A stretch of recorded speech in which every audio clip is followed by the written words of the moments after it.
میرے پیارے آقا صلی اللہ علیہ وسلم کے پیارے دیوانوں، بیوہ کا دوسرا نکاح، کیا عرض کروں،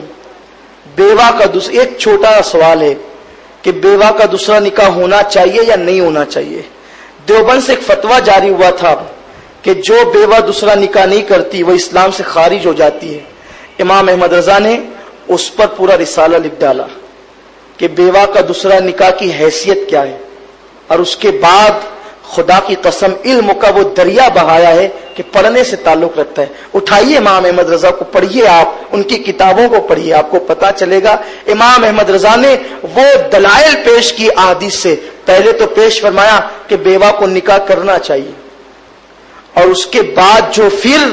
آپ نے دیوبند کے فتوے کو سامنے رکھا ہے اور اس کی جو دھجیاں اڑائی ہے، اس جواب پر جواب دینے کی ہمت نہیں تھی۔ امام احمد رضا نے ثابت کیا کہ تم بیوہ سے کہتے ہو کہ تم دوسرا نکاح کرو ورنہ اسلام سے خارج ہو جاؤ گی۔ عورت کو پہلا نکاح کرنا بھی سنت نہیں ہے،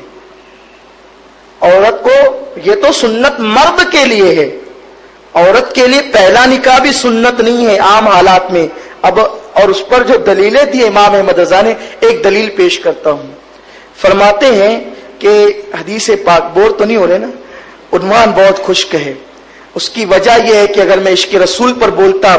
یا کچھ اور گفتگو کرتا تو آپ کو بہت زیادہ آپ اچھلتے، نعرہ وغیرہ لگاتے، لیکن امام احمد رضا کے علم پر اور علم و فقہ پر میں آپ کے سامنے گفتگو کر رہا ہوں۔ تو فقہی علوم جو ہے ویسے بھی خشک ہوتے ہیں، اور اس کے بعد اس خشک پر مجھ جیسا کم علم اور پھر امام احمد رضا کے علمی مراتب پر گفتگو کرے، خشکی تو ہوگی، بہت سارے لوگ تھک بھی رہے ہوں گے، لیکن آپ سنیے، آپ کو کچھ لوگوں کو تو کچھ پتا چلے گا، کچھ کے تو دماغ میں آئے کہ امام احمد رضا کیا ہے۔ آپ فرماتے ہیں نکاح مرد کے لیے سنت ہے، عورت کے لیے سنت پہلا نکاح نہیں ہے، تم دوسرے نکاح میں اسے خارج کروا رہے ہو۔ تو آپ ارشاد فرماتے ہیں حدیث سے، حدیث پر کتنی گہری نگاہ تھی، فرماتے ہیں میرے آقا نے فرمایا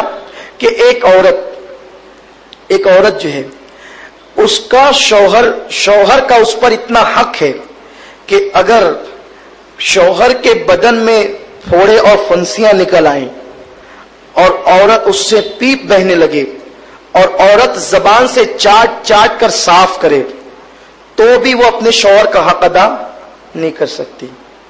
یہ کیا ہوا، ایک گویا کہ یہ شوہر کا حق عورت پر کیا ہو گیا، واجب۔ ایک صحابی آئی اور عرض کیا یا رسول اللہ صلی اللہ تعالی علیہ وسلم، یہ شوہر کے اتنے حقوق ہیں اور میں اس کا حق ادا کرنے کی طاقت نہیں پاتی، مگر میں اپنے نفس پہ کنٹرول کی طاقت پاتی ہوں، تو میں اس کا حق تو ادا نہیں کر سکتی، تو میرے لیے بھی کیا یہ سنت ہے، ضروری ہے کہ میں نکاح کروں؟ میرے سرکار نے فرمایا اگر تم شوہر کی استطاعت، حقوق کی ادائیگی کی استطاعت نہیں رکھتی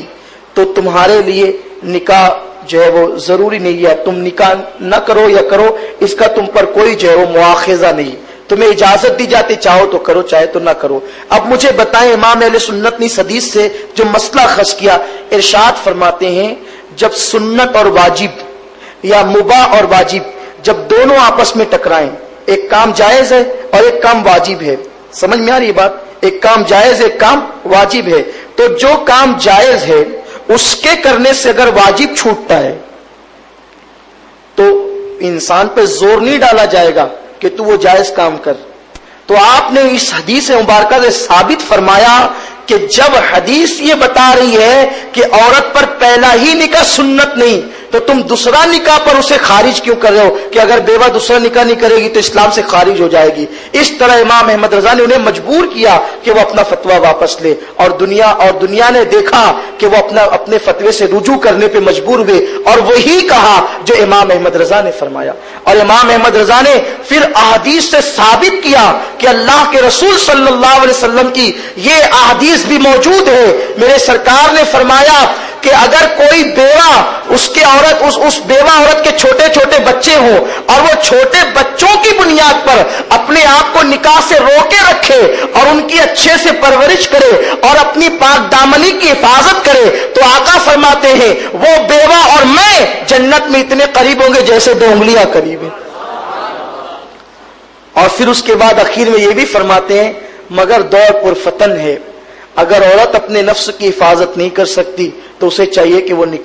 دوسرا نکاح کر لے. یہ انداز ہے امام احمد رضا کا، یعنی شرعی معاملات کو پیش فرمایا، پھر حالات پر نگاہ کرتے ہوئے حکم کو ظاہر فرمایا، حکم کو صادر فرمایا. یہ امام احمد رضا کا انداز ہے.